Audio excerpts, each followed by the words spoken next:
ओम। आवाज आ रही है मेरी? जी।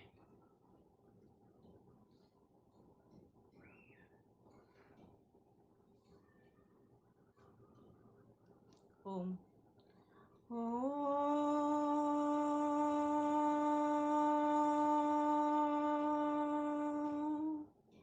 सोमं रारन्धिनो हृदि गावो नायवशेष्वा मर्य इव स्वोके मर्य इव स्वोके मर्य इव स्वोके मर्य इव स्वोके ओ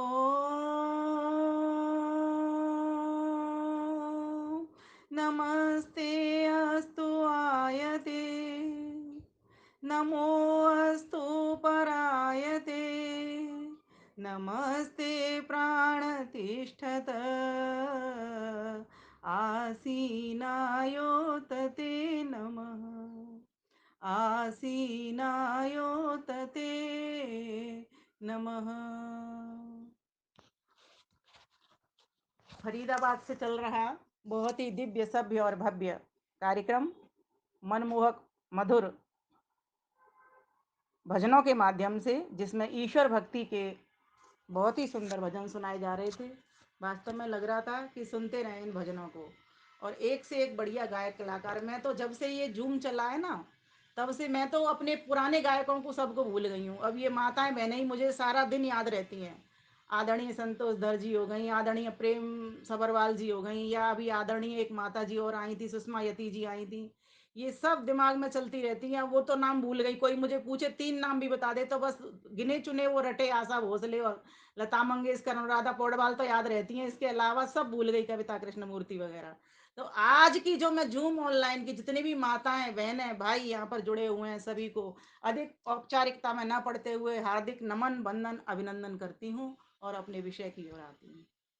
प्यारे भैया जितेंद्र भाई सरल प्रभाकर जी बहुत ही सुंदर मंच संचालन भी करते हैं, और विद्वता तो इनमें है ही कि उस ढंग से प्रस्तुतिकरण देते हैं अपना, और सभी को जोड़ करके रखते हैं। इसलिए मैं देख रही हूँ यहाँ पर संख्या भी आपकी बहुत अच्छी उपस्थित हुई है। इसमें आप सभी का योगदान है, श्रेय है, मेरा इसमें कुछ भी नहीं। माताओं बहनों भाइयों, आज का हमारा विषय है, जैसा कि एक माता जी अभी बोल रही थी जिनके बारे में कहा जा रहा था, सुषमा यति जी, आदरणीय सुषमा यति जी बहुत सुंदर भजन बोल रही थी। वास्तव में परमात्मा को हमें खोजना ही होगा, क्योंकि ये मनुष्य का चोला जो मिला है हमको, उसको खोजने के लिए ही मिला है। खोजने के बहुत ढंग होते हैं, बहुत प्रकार होते हैं, बहुत विधियाँ भी होती हैं, लेकिन शुद्ध वैदिक विधि क्या हो, उस तरह से उन्होंने अपने भजन को रखा और हमें भी प्रेरित किया कि वास्तव में हम ईश्वर को जानें। आज का कुछ ऐसा विषय है कि हम उस प्रकृति में भी देख करके, मेरा ऐसा मानना है कि अगर प्रकृति के किसी एक तत्व को या एक वस्तु को भी पकड़ लें तो भी हम परमात्मा का अनुभव कर सकते हैं। तो आज का जो विषय है चांद की अटकेलियां, हम आज चांद वस्तु को पकड़ लेते हैं, चांद नामक पदार्थ को पकड़ लेते हैं। है तो जड़, लेकिन बहुत सारी इसके भीतर शिक्षाएं हैं, प्रेरणाएं हैं। और चांद क्या कह रहा है हमको, जब हम छोटे थे ना तो एक कविता पढ़ा करते थे रामधारी सिंह दिनकर की, पढ़ते थे ना, कौन सी? सिलवा दे माँ मुझे उनका मोटा एक झिंगोला, हट कर बैठा चांद एक दिन, हट कर बैठा चांद एक दिन, माता से ये बोला, सिलवा दो माँ मुझे ऊन का मोटा एक झिंगोला। वास्तव में रामधारी सिंह जो दिनकर कवि हुए, उन्होंने चंद्रमा का पूरा जो कुछ चंद्रमा के भीतर होता है उसका यथार्थ स्वरूप प्रकट कर दिया है। मैं आज उस कविता को भी बोलूंगी, अपनी कविता भी बोलूंगी, कुछ इस तरह से मैं रोचकता भरने का प्रयास करूंगी, और कुछ उसकी प्रेरणाएं शिक्षाएं भी मैं बोलने का प्रयास करूंगी।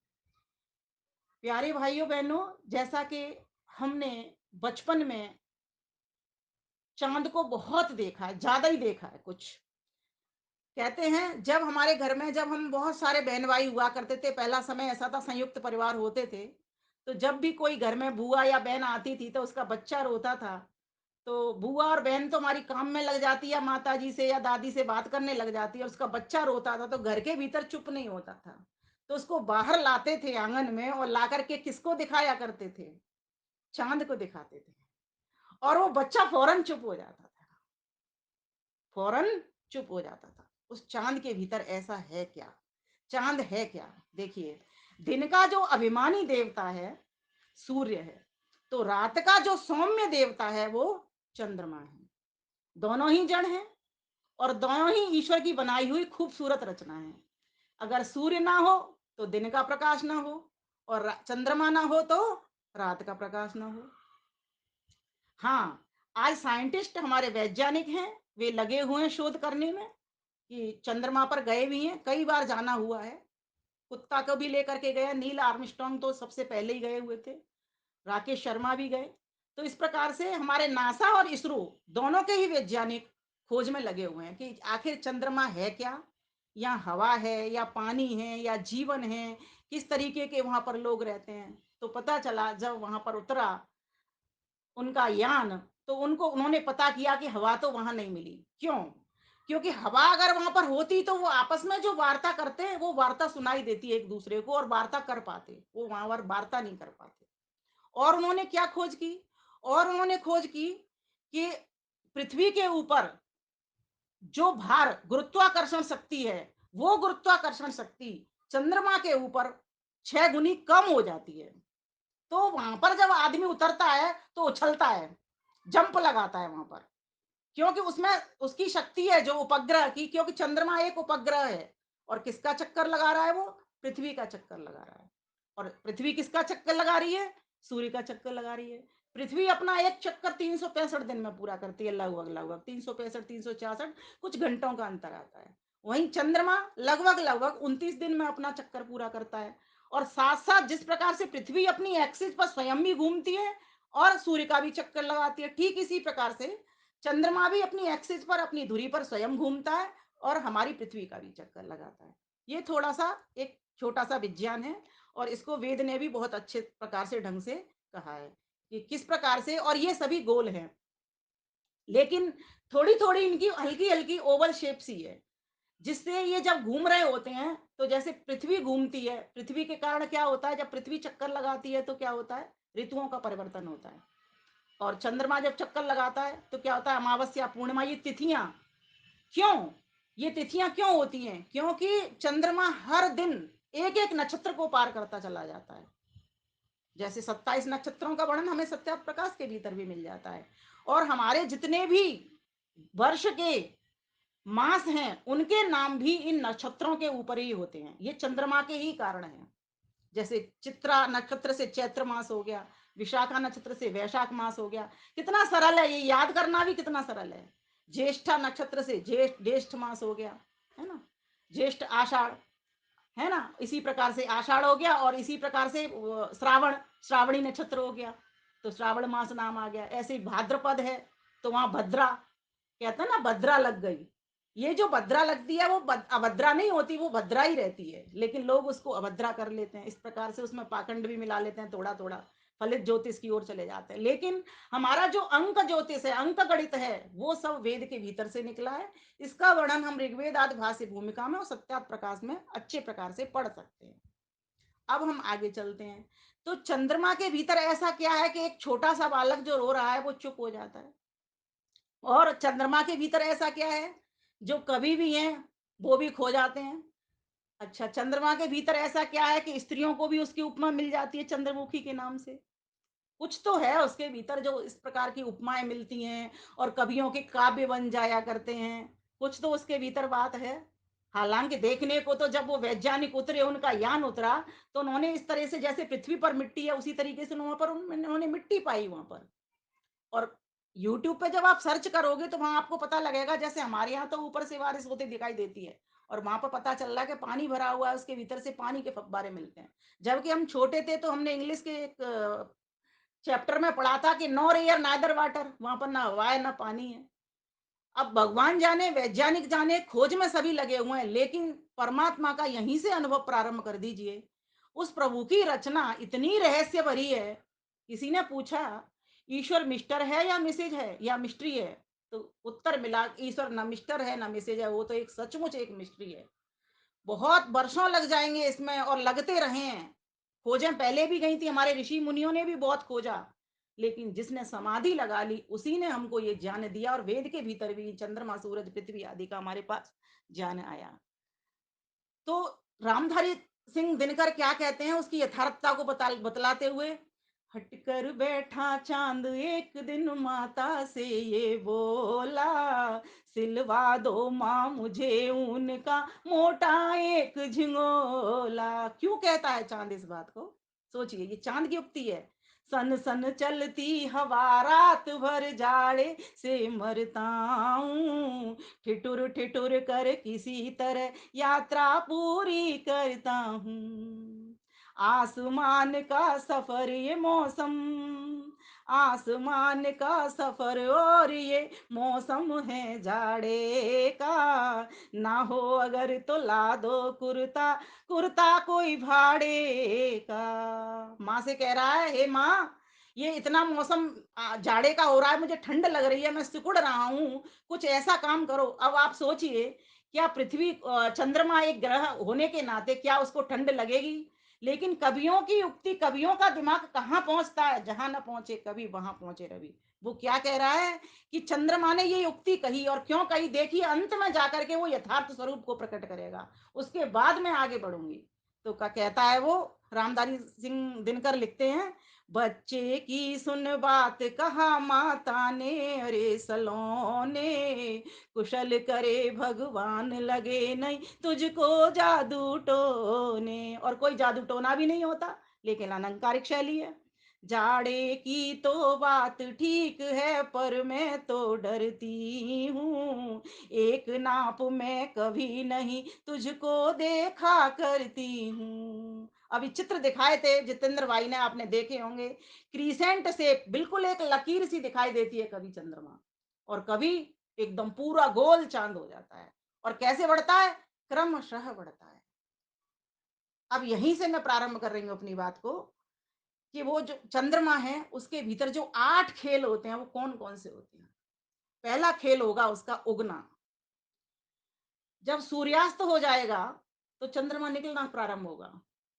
लेकिन जब पड़वा तिथि होगी तब उसको हम उसका शैशव काल मानेंगे, उसको उगना मानेंगे। प्रथमा, जिसको प्रथमा कहा जाता है। और जैसे ही द्वितीया तृतीय होगी, थोड़ा बढ़ेगा वो, जैसे एक छोटा सा बच्चा बढ़ता है। क्या चंद्रमा में ये गड़बड़ होती है? चंद्रमा तो वैसा की वैसा ग्रह है, उसमें तो कोई गड़बड़ नहीं होती। फिर ये किस तरीके से बदल जाते हैं, ये रूप कैसे बदल जाते हैं, हमको ये क्यों दिखाई देने लग जाते हैं? बस यही विज्ञान है, और यही वैदिक विज्ञान भी है, और इसी वैदिक विज्ञान की खोज हमारे वैज्ञानिक करने में लगे हुए हैं। जब पृथ्वी घूमती है तो दिन रात का पता लग जाता है, जब पृथ्वी सूर्य के आगे होती है तो दिन हो जाता है, और जब उसका पृष्ठ तल होता है तो फिर रात वहां पर प्रतीत होती है।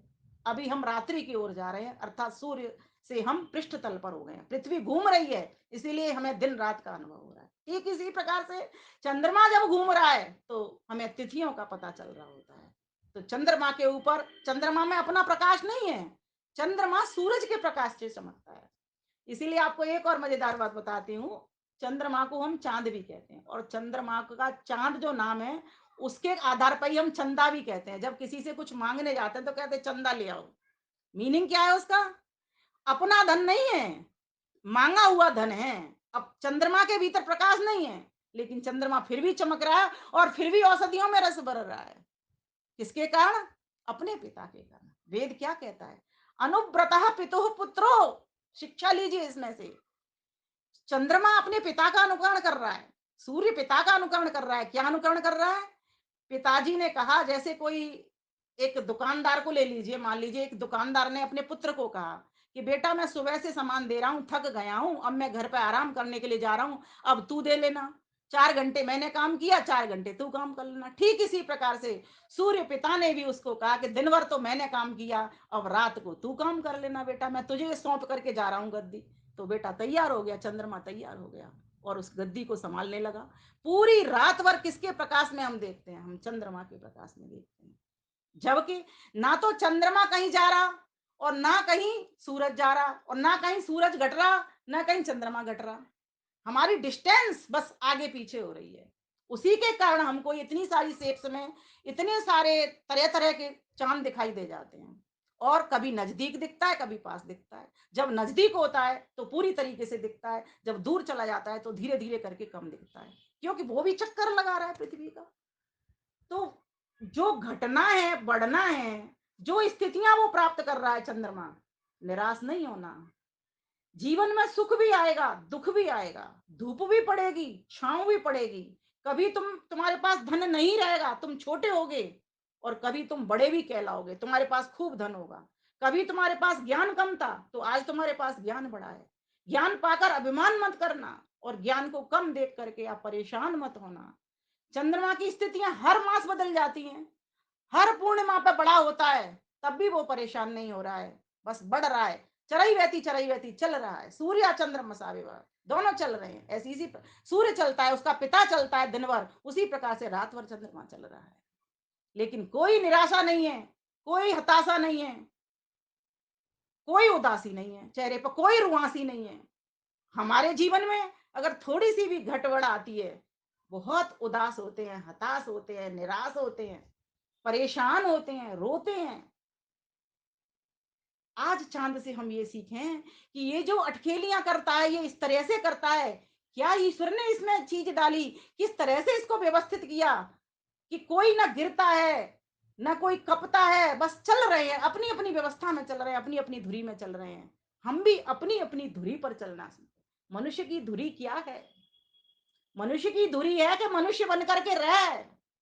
मत्वा कर्माणि सिद्ध्यति तू मनुष्य है मनुष्य की तरह पशुओं के स्तर को प्राप्त मत कर अगर तू बढ़ सकता है तो पूर्ण माँ की तरफ बढ़ ज्योतिष मथा पथो रक्षा धिया कृताम अपने पूर्वजों की ओर देख अपने महान पुरुषों की ओर देख बढ़ सकता है तो ऐसे बढ़ चंद्रमा की ओर देख सूरज की ओर देख कैसे खिलखिलाते हैं कैसे चमचमाते हैं और जब छोटे होते हैं चंद्रमा जी तो बिल्कुल निराश नहीं होते हैं धीरे धीरे वो अपने बढ़ने का उपक्रम करते हुए चले जा रहे हैं उद्यानम ते पुरुष नाभियानम उद्यानम ना अभियानम आरोहण कर रहे हैं वो अवरोहण नहीं कर रहे तो ये चंद्रमा की शिक्षा है वो अटकेलियां कर रहा है ईश्वर ने ऐसी व्यवस्था बनाई है तुम प्रकृति की किसी एक वस्तु को पकड़ लो और उस एक वस्तु से प्रेरणा और शिक्षाएं प्राप्त करके अपने जीवन को बना लो और जब वो वस्तु समझ में आती है कि परमेश्वर ने इस किस तरीके से ये गति दी किस तरीके से इसमें आकर्षण बांधा किस तरीके से इसको प्रकाश से भरा तब हमको लगता है कोई तो शक्ति है जो करता है इस संसार का जो इतने सुंदर सुंदर वेद क्या कहता है यस्य भूमिः प्रमा अन्तरिक्षमुतोदरं दिवं यश्चक्रे मूर्धानं तस्मै ज्येष्ठाय ब्रह्मणे नमः यस्य सूर्यश्चक्षु चन्द्रमाश्च पुनर्नव अग्निं यश्चक्रे आस्यं तस्मै ज्येष्ठाय ब्रह्मणे नमः यस्य वातः प्राणापानौ चक्षुरङ्गरिसो भवन् दिशो यश्चक्रे प्रज्ञानी तस्मै ज्येष्ठाय ब्रह्मणे नमः जो कुछ तुम इस ब्रह्मांड में देख रहे हो कृष्ण भगवान ने जब अर्जुन को नेत्र दिए तो क्या दिया यही नेत्र दिया ठीक जो सूरज और चंद्रमा है जो ब्रह्मांड में तुम्हें दिखाई दे रहे हैं वो तुम्हारे पिंड के भीतर भी तो बैठे हुए हैं ये सूर्य तुम्हारे चक्षु हैं ये चंद्रमा तुम्हारा मन है ये अंतरिक्ष तुम्हारा उदर है ये जो भूमि है जो ब्रह्मांड की पृथ्वी है वो तुम्हारे पग हैं और ये सब समानता है इनमें समान धर्मिता है इसीलिए ये चंद्रमा जब प्रभावित होता है मीन्स चंद्रमा में जब घटबड़ होती है तो इन ब्रह्मांड में भी परिवर्तन आता है और इस पिंड के भीतर भी कुछ थोड़ी थोड़ी मात्रा में परिवर्तन आता है चंद्रमा के भीतर वो शक्ति परमेश्वर ने भरी है कि ज्वार भाटे भी चंद्रमा के कारण आते हैं तो रामधारी सिंह दिनकर क्या कहते हैं आसमान का सफर ये मौसम है जाड़े का ना हो अगर तो ला दो कुर्ता ही कोई भाड़े का अगर तुम पे कुछ नहीं है तो किराए पे लेकर के आ जाओ बच्चे की सुन बात कहा माता ने, अरे सलोने कुशल करे भगवान लगे नहीं तुझको जादू टोने। जाड़े की तो बात ठीक है पर मैं तो डरती हूँ, एक नाप में कभी नहीं तुझको देखा करती। कपड़ा तो तब सिला जाए तेरे लिए, स्वेटर तो तब बुना जाए तेरे लिए जब तेरी एक नाप हो। तू पहले इतना छोटा था, फिर इतना मोटा हो गया, फिर इतना मोटा हो गया, फिर इतना मोटा हो गया, फिर इतना मोटा हो गया, फिर इतना मोटा हो गया, फिर इतना मोटा हो गया। अब कैसे तेरा कपड़ा सिला, किस नाप का सिला, माता तो ये परेशान हो रही है देख करके।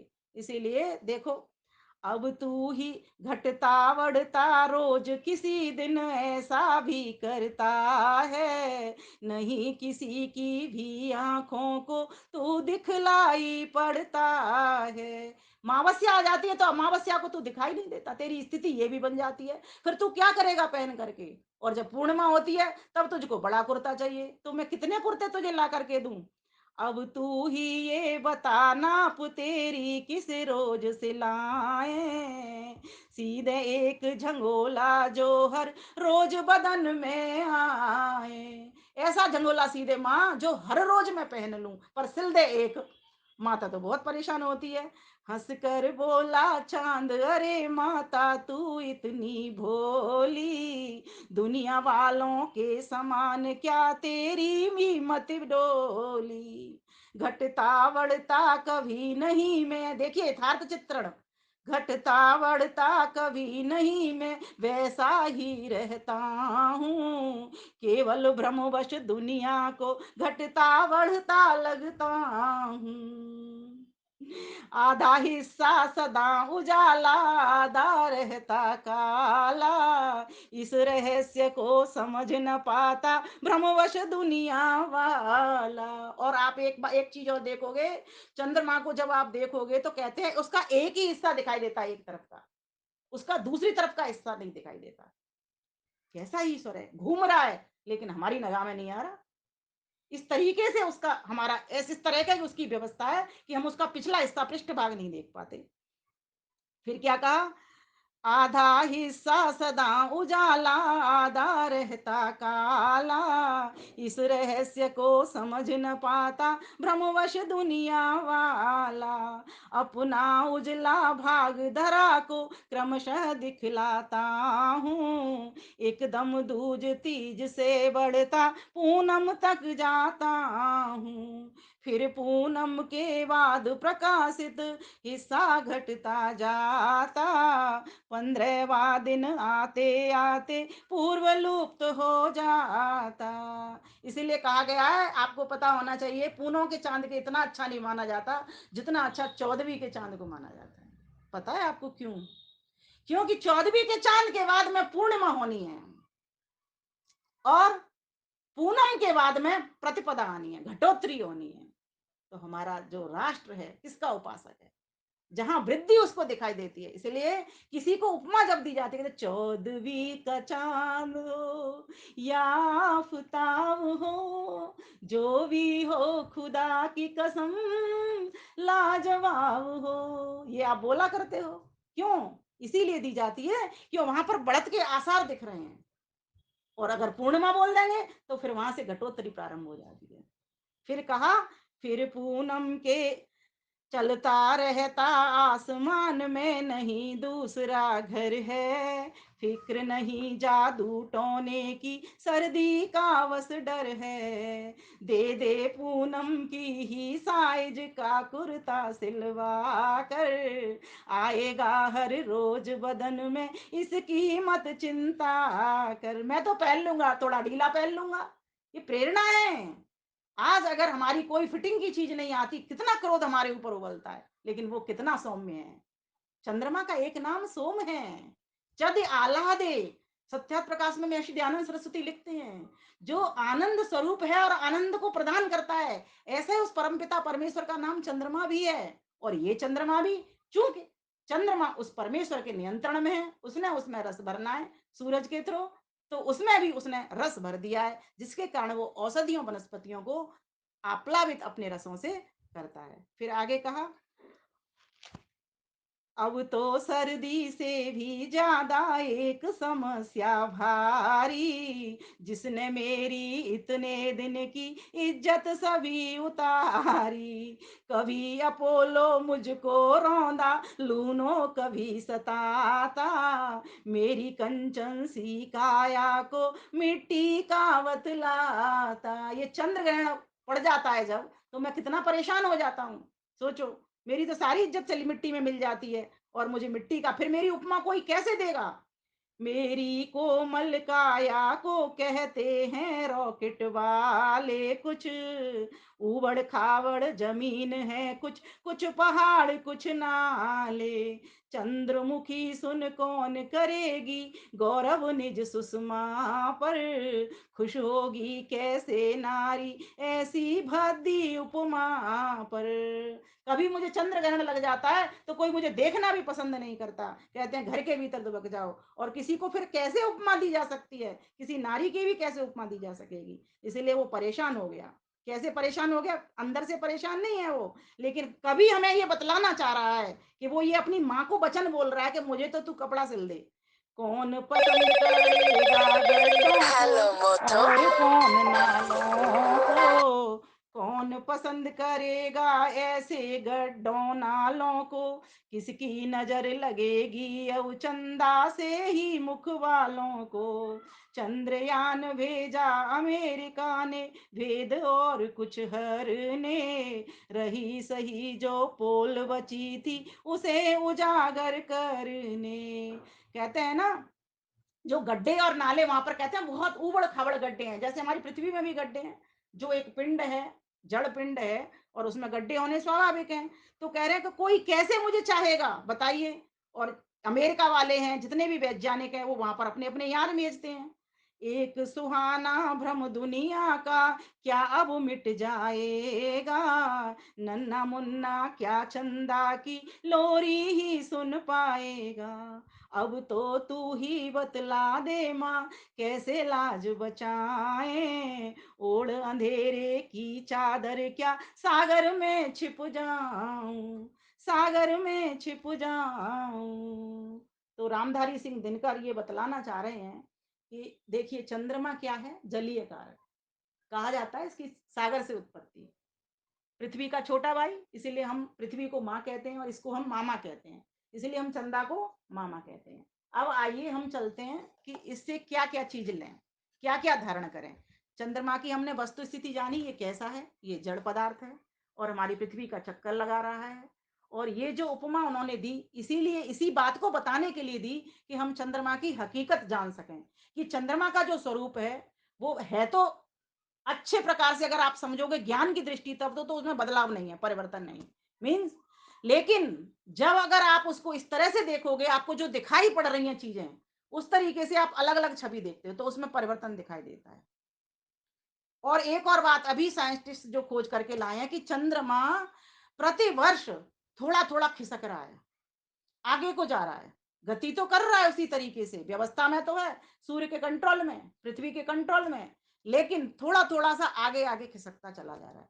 हो सकता है कुछ इसी तरीके से जब लगभग 4 अरब वर्ष पूरे हो जाएंगे तो प्रलय होती होगी, कुछ इस प्रकार का सिस्टम रहता होगा। अब ये ज्योतिष शास्त्र का विषय है। मैं अब आती हूँ अपने विषय की ओर कि चंद्रमा की जो अटखेलियां हैं उनसे क्या सीखें, किस तरीके के गुणों को भरें। तो पहला गुण, तो अगर आप चाहते हो अपने परिवार में, समाज में, राष्ट्र में सुख, तो शीतल बनो, सौम्य बनो, विनम्र बनो। दूसरा गुण बताया आकर्षण, इतने आकर्षक बनो हर कोई तुमको चाहे, हर दृष्टि से आकर्षक बनो। प्रयास करो, आकर्षक बनने के लिए बहुत तपना पड़ता है, बहुत स्वाध्याय करना पड़ता है, बहुत ईश्वर की भक्ति करनी पड़ती है। हर व्यक्ति के पीछे हर कोई नहीं लगता।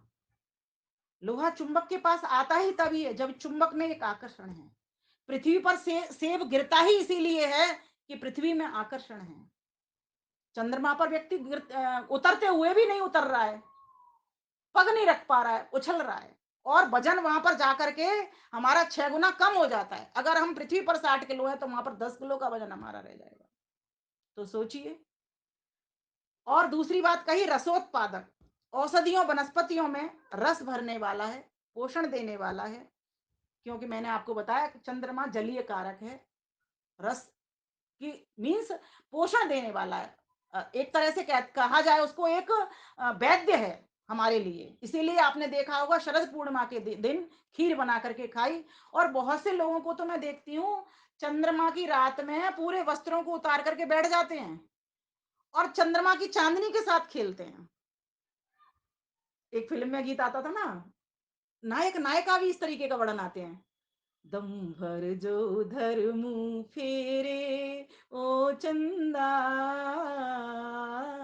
मैं तुमसे प्यार कर लूंगी, बातें हजार कर लूंगी। श्रृंगार रस से भरा हुआ है ये भी जरूरी है एक गृहस्थियों के लिए। इसीलिए लोगों ने कल एक व्रत भी किया, करवा चौथ का व्रत किया और वहां पर चंद्रमा को अर्घ दिया। इनके लाभ हैं। सूर्य को अर्घ देना, चंद्रमा को अर्घ देना, इनसे हमारी आंखों आंखों में दृष्टि आती है। ऐसा नहीं है कि ये व्यर्थ है। कुछ बातें ऐसी हैं जो धीरे धीरे करके जिनमें विकृति आ जाती है तब बहुत भयानक रूप ले लेती हैं। जैसा कि मैंने पिछले वीडियो में आपको बताई थी ये बातें सारी, वो आप सुन लेना, चैनल पे लगाए। अब आगे चलते हैं। ग्राहक ग्रहणशीलता है, सूर्य से लेता है, अपने पिता से लेता है। अनुव्रत पितो पुत्रो, पिता जैसे कहता है वैसे चलता है और अपनी माँ में श्रद्धा रखता है, माँ के पीछे चक्कर लगाता है।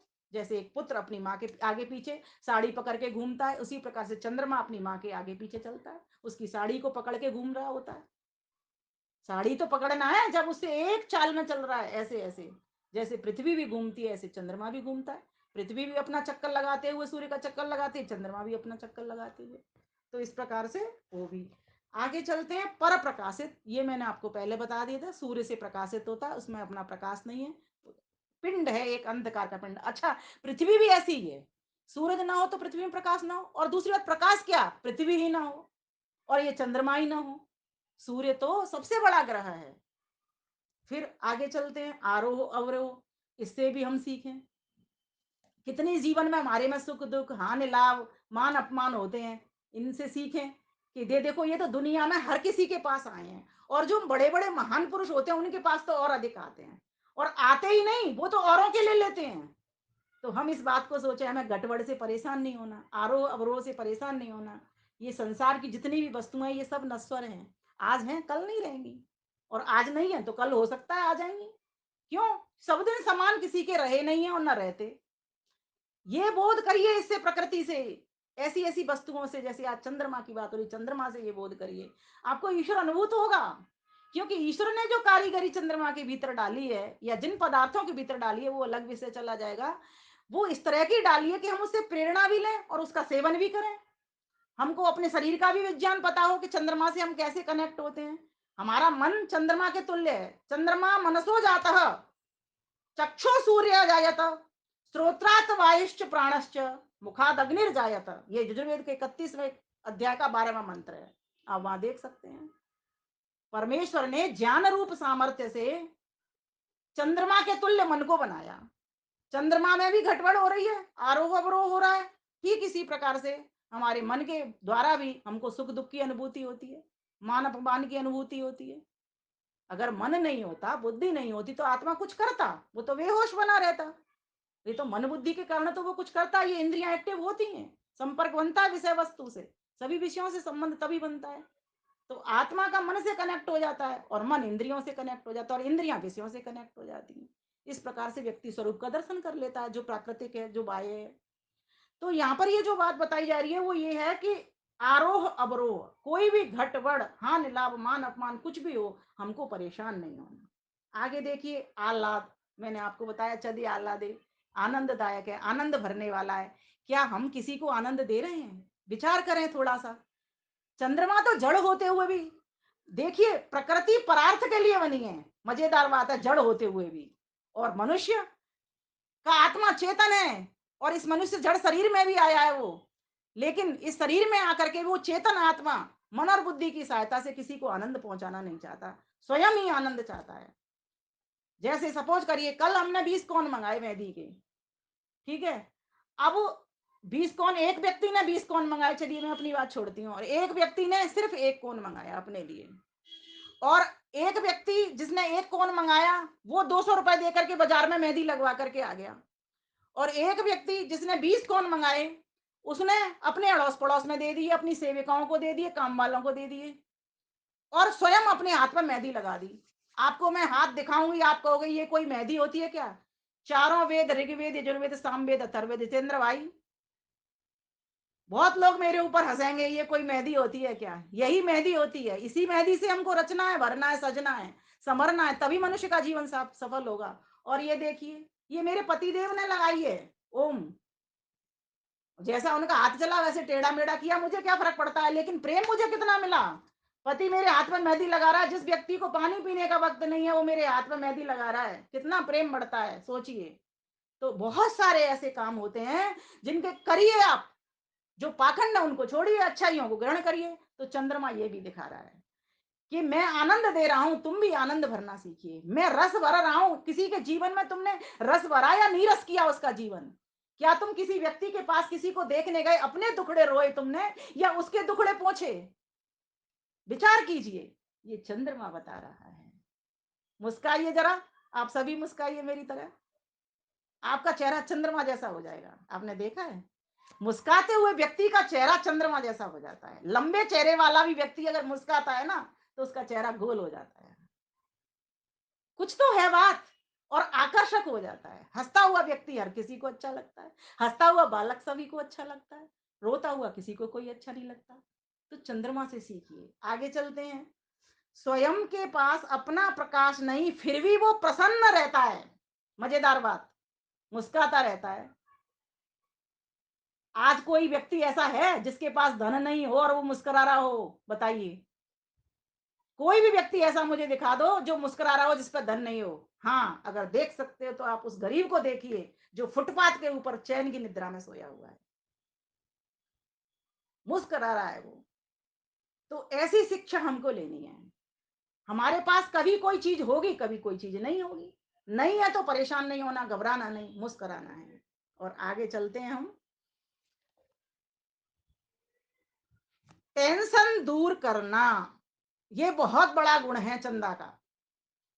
आज हर आदमी कुत्रा पे कोपी सुखी ना, कहीं भी कोई भी सुखी नहीं है। सभी की सभी रोने में लगे हुए हैं, किसी को किसी बात का दुख तो किसी को किसी बात का दुख। और कोई तो फिरती, किसी चीज किसी की कमी नहीं है घर में। पुत्र पौत्र नाती पोते पंते सब कुछ है उनके घर के भीतर, खूब धन है, सब कुछ है, शरीर है, रूप है, रंग है, लेकिन उसका रोना देख लीजिए। क्यों? हमेशा वो अपने बड़े को देख रहा है कि उसके पास ये चीज है। अगर इस वृत्ति को थोड़ा सा वो इस तरह कर ले कि नीचे वाले को देख ले, उसकी सारी टेंशन छूमंतर हो जाएगी। क्यों? फिर वो अपने आप को बढ़ा पाएगा। किसी के पास तो हाथ भी नहीं है, मेरे पास दो हाथ हैं। किसी के पास, किसी ने सुबह से रोटी नहीं खाई, मैंने दोनों टाइम रोटी खाई है।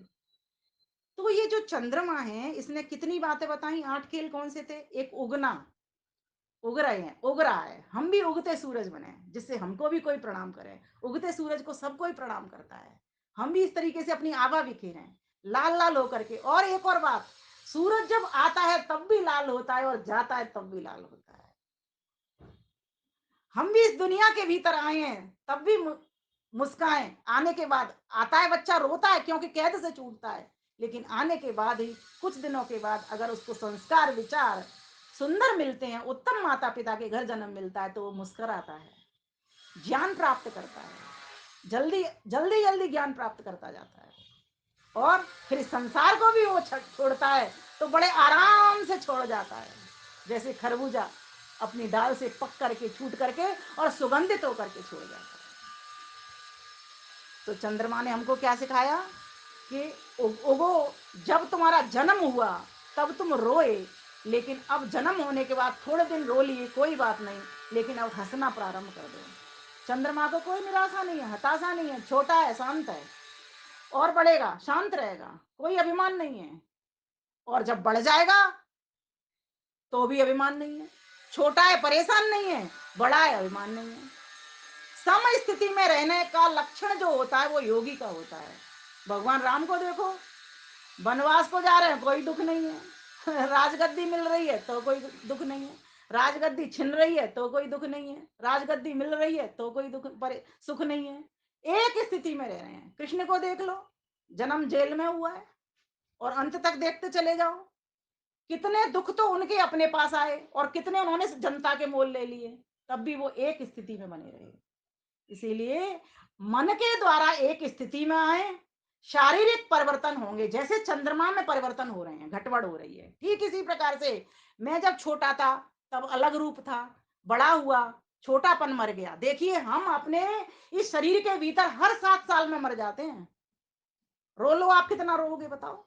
एक व्यक्ति तो इसलिए रो रहा है कि मेरी आयु घट रही है, मोमबत्ती बुझा रहा है, जन्मदिन मनाता है, और एक व्यक्ति हंस रहा है कि मुझे अनुभव प्राप्त हो रहा है, मुझे ज्ञान ज्यादा अधिक हो रहा है, क्योंकि मैं जैसे जैसे बढ़ता हूं मुझे आयु और अनुभव का ज्ञान अधिक अधिक बढ़ जाता है मेरे भीतर। और एक व्यक्ति इसलिए रो रहा है कि बस अब मेरे 70 का हो गया, 80 का हो गया, 10 ही साल बचे हैं, 20 ही साल बचे हैं, इसलिए वो परेशान हो रहा है। तो चंद्रमा ये सिखाता है, ये चंद्रमा अटकेलियां कर रहा है, हंस रहा है, हमारे ऊपर हंस रहा है। तुम चेतन हो, मैं जड़ हूं, जड़ होकर के परेशान नहीं होता, निराशा हताशा उदासी रुआसी मेरे से सब दूर है। और तुम चेतन होकर के भी अपने जीवन को निराशा हताशा और उदासी से भर करके रखे हुए हो। इसीलिए जिस व्यक्ति के जीवन में ये चार चीजें निकल जाती हैं, निराशा हताशा उदासी और रुआसी, मुस्कुराता है, और वही चेहरा जो मुस्कुराता है वही आकर्षक है। बताइए, रोते हुए बच्चों के पास कौन जाना पसंद करेगा? जो हंसेगा उसके पास सब जाएंगे। क्योंकि हर व्यक्ति चाहता है मुस्कान, हर व्यक्ति चाहता है आनंदित होना, हर व्यक्ति चाहता है रसों से भरना, हर व्यक्ति चाहता है ऊपर बढ़ना। कौन चाहता है मैं घटूं? कौन चाहता है? कोई नहीं चाहता। जब कोई नहीं चाहता तो चंद्रमा में देखो, ये चंद्रमा जड़ होते हुए भी हमारे लिए कितनी शिक्षा छोड़ रहा है, कितनी प्रेरणा छोड़ रहा है।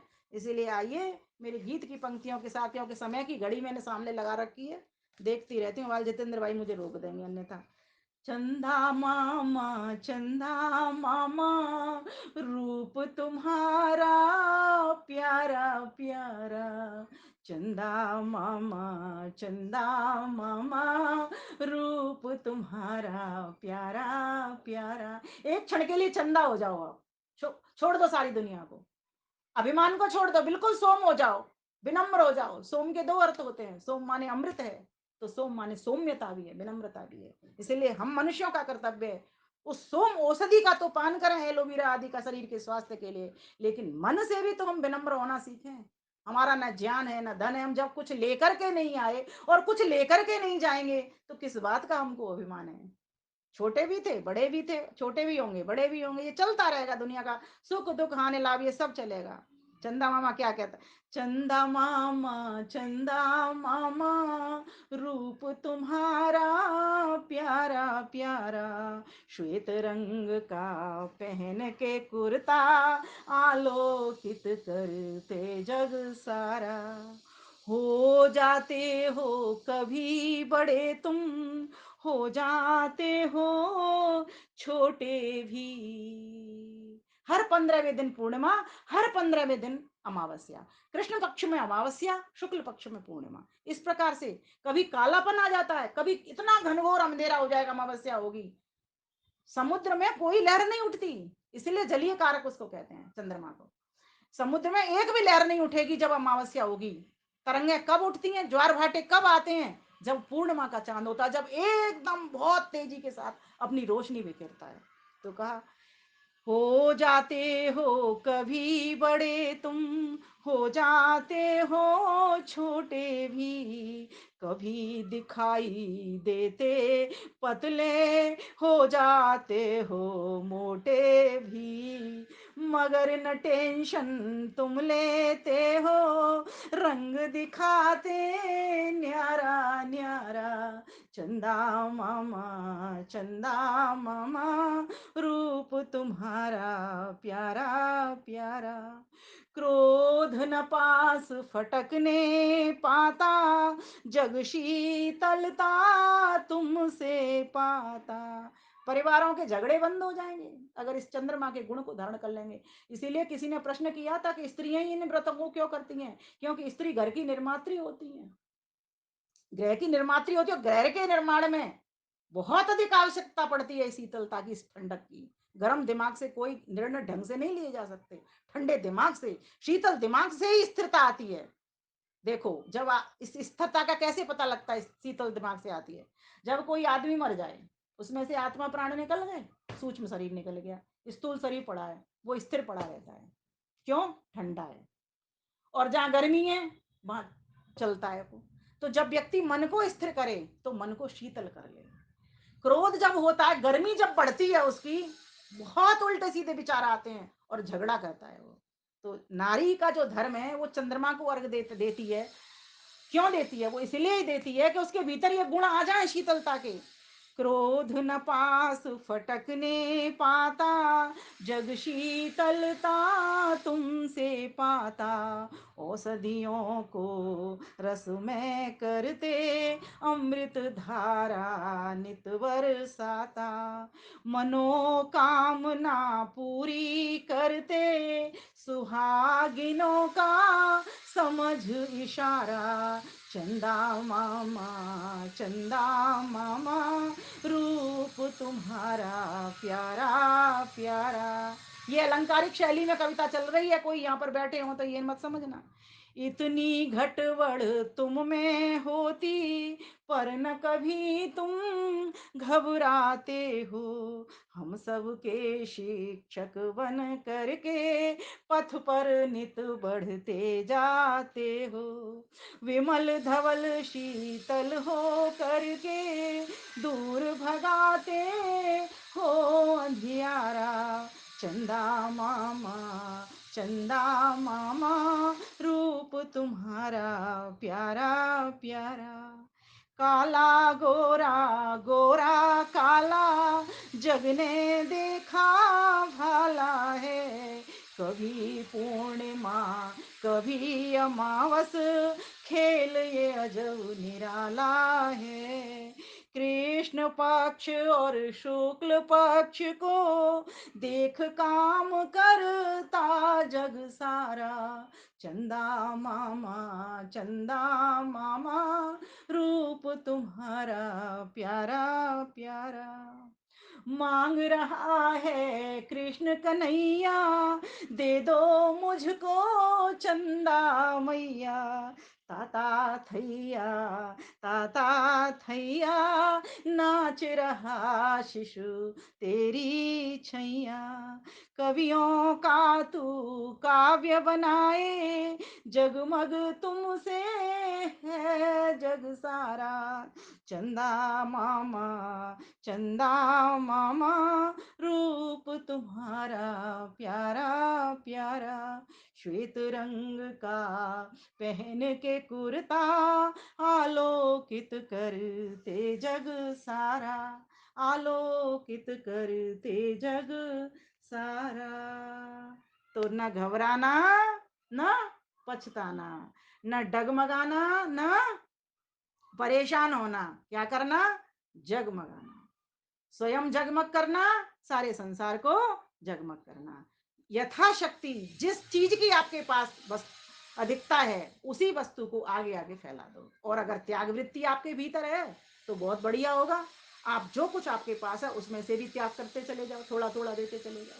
तो ये चंदा मामा से आज हमने गुण ग्राहक का गुण, आकर्षण का गुण, आनंद का गुण, उगने का गुण, हंसने का गुण, मुस्कुराने का गुण, घटने बढ़ने का गुण, किसी भी परिस्थिति में विचलित न होने का गुण, दाता का गुण, चंदा का गुण, बहुत सारे गुणों को हमने आज ग्रहण करने का प्रयास किया है। मैं मानती हूं, अगर किसी भी व्यक्ति को, नारी हो या पुरुष, अपने जीवन को अच्छा बनाना है, सुंदर बनाना है, सौम्य बनाना है, ईश्वर भक्त बनाना है, राष्ट्र भक्त बनाना है, मातृ पितृ भक्त बनाना है, पति पत्नी भक्त बनाना है, तो चंद्रमा के गुणों को धारण कर लेना। जहां पर शीतलता होती है, वहीं पर प्रेम होता है, और जहां प्रेम होता है, वहीं प्रसन्नता होती है। जहां प्रसन्नता होती है, वहीं ईश्वर का वास होता है।